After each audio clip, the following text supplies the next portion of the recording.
এখানে কিছু sensor use করছি, এটা আলট্রাসনিক সেন্সর ইউজ করা হয়েছে।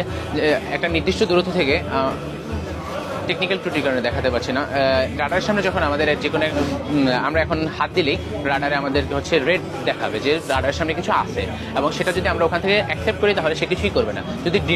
যদি ডিনাই করি সেক্ষেত্রে সে হচ্ছে অটোমেটিক্যালি ফায়ার আছে। আমরা এখানে একটা ডেমো হিসেবে এখানে একটা রিভলভার রেখেছি, সেক্ষেত্রে আমরা এখানে মিসাইলও রাখতে পারি। আর যে কোনো কারণে যদি আমাদের একটা পাখা নষ্ট হয়ে যায়, আমরা পিছনে একটা পাখা নষ্ট গেলে অটোমেটিকলি এগুলো ইউজ হবে, এগুলো ইউজ করা যাবে, এগুলো দিয়ে চলতে পারবে সে। আর এখানে হচ্ছে যে স্মার্ট হোম, যেটা আমরা বাসাবাড়ির নিরাপত্তার ক্ষেত্রে ব্যবহার করি। এখানে স্মার্ট হোমে আমরা একটা র্যাপিড কার্ডটা ইউজ করেছি আমাদের অ্যাক্সেস হিসেবে, যেটার মধ্যে বর্তমানে আমার সমস্ত ডিটেলস দেওয়া আছে, এবং আমরা এখানে যে কোডিংটা ইউজ করেছি সেখানেও আমার ডিটেলস দেওয়া আছে। যখনই আমরা এই কার্ডটা এখানে শুধু ধরবো, অটোমেটিক্যালি সে ডোর ওপেন করে দিবে, এবং কর্ড ছড়ানোর 3 সেকেন্ড পর সে অটোমেটিক ডোর অফ করে দিবে। সেক্ষেত্রে আমাদের ভয় নাই যে আমরা দরজা আটকালাম কি আটকালাম না, ঘরের প্রবেশের পর সে অটোমেটিকলি সমস্ত লক করে দিবে। এখন আপনার কাছে যদি এই কার্ডটা না থাকে, তাহলে সেক্ষেত্রে আমাদের আপনার একটা পাসওয়ার্ড থাকবে অবশ্যই। সে পাসওয়ার্ডটা আপনি এখানে দিলে অটোমেটিক খুলে যাবে। যেমন এই পাসওয়ার্ডটা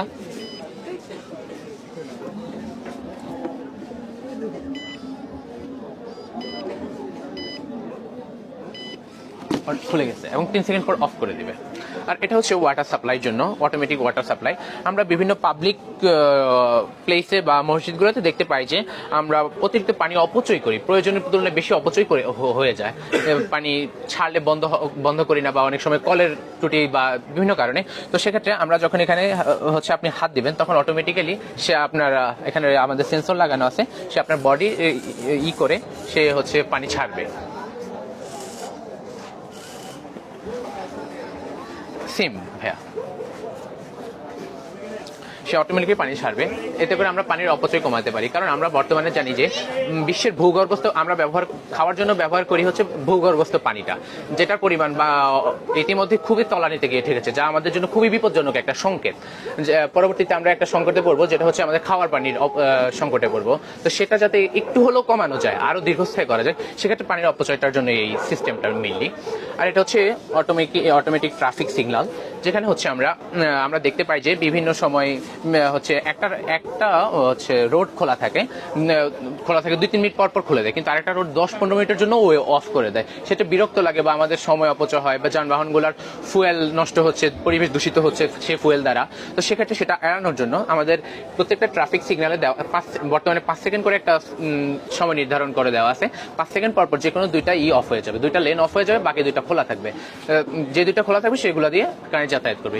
এটা রীতিমতো অল্টারনেটিভ ভাবে চলতে থাকে একের পর এক, যাতে করে ট্রাফিক সিগন্যালটা এড়ানো যায়। এছাড়া এখানে আমরা আরেকটা আছে যে ক্যামেরা ট্র্যাকিং এর মাধ্যমে আমরা এখানে হচ্ছে একটা গাড়ি কতটা গতিবেগে আসছে, তার আমাদের হচ্ছে বিভিন্ন রোডের অনুযায়ী 60 কিলোমিটার/আওয়ার বা বিভিন্ন কিছু গতিবেগ থাকে, তো সেটা আমরা নির্ধারণ করতে পারবো। এছাড়া এই নেম প্লেটের গাড়ির একটা নেম প্লেট থাকে, যে নাম্বার প্লেটটা, সেটা কি বাংলাদেশ রোড ট্রান্সপোর্ট অথরিটির কাছে কোনো নিবন্ধিত আছে কিনা সেটা আমরা চেক করতে পারবো। যদি চেক না থাকে তাহলে ট্রাফিক কন্ট্রোলার রুমে একটা মেসেজ চলে যাবে অটোমেটিক্যালি। সে ওই নাম্বার প্লেটটার সব মেসেজ চলে যাওয়ার পর অটোমেটিক্যালি ওখানে একটা যেটা আমরা মামলা বলি বা শাস্তির যে বিধানটা, সেই বিধানটা ওর উপর ন্যস্ত হয়ে যাবে এখানে। আর এটা হচ্ছে অটোমেটেড স্মার্ট সয়েল অ্যানালাইজার, যেখানে আমরা জানি বিভিন্ন সময় প্রাকৃতিক দুর্যোগের কারণে আমাদের আবাদি জমিগুলোর যে মাটির উপাদানগুলো আছে সেগুলো কম বেশি হয়ে যায়। যেমন সম্প্রতি যে বন্যাটা হয়েছে, বন্যার পর বিভিন্ন আবাদি জমিগুলোর যে লবণাক্ততা পরিমাণ বেড়ে গেছে, নাইট্রোজেন কমে গেছে, অক্সিজেন কমে গেছে, এমন কিছু সমস্যা দেখা দিতে পারে। সেক্ষেত্রে আমাদের কৃষকরা জানে না বুঝতে পারে না যে আমার মাটিতে কি প্রয়োজন, কোনটা প্রয়োজন, পটাশিয়াম প্রয়োজন না ইউরিয়া প্রয়োজন, নাইট্রোজেন প্রয়োজন। সেটা তিনি যদি এই প্রযুক্তিটা ব্যবহার করে মাটিটা একবার টেস্ট করে নেয়, সেক্ষেত্রে তিনি বলতে পারবেন এখানে কি পরিমাণ কোন পদার্থটা আছে, মাটির কোন উপাদানটা ঘাটতি আছে, কোন কত পরিমাণ আছে। অলরেডি আমাদের এই মাটিতে কি পরিমাণ কোন জিনিসটা আছে সেটা দেখাচ্ছে ডিসপ্লেতে।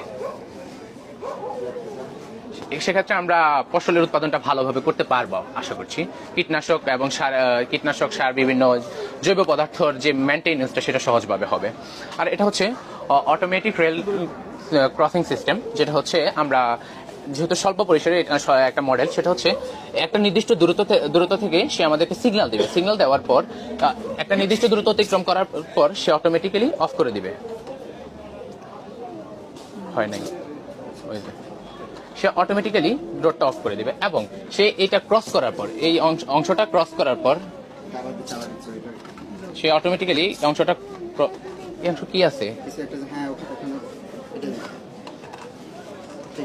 অফ করো, হ্যাঁ, অটোমেটিক্যালি অফ হয়ে যাবে এবং নির্দিষ্ট দূরত্ব অতিক্রম করার পর সে যখন এই অংশে আসবে অটোমেটিক্যালি সেটা অন হয়ে যাবে। সেক্ষেত্রে আমরা সাধারণত দেখি যে এই জিনিসগুলো অফ অন করার জন্য দুইজন করে ব্যক্তি থাকে। এখন সামান্য 2-1 মিনিটের তাদের হেরফের হয় বিভিন্ন সময়, সে কারণে রেলের অনেক দুর্ঘটনা হয় যেটা খুবই মারাত্মক।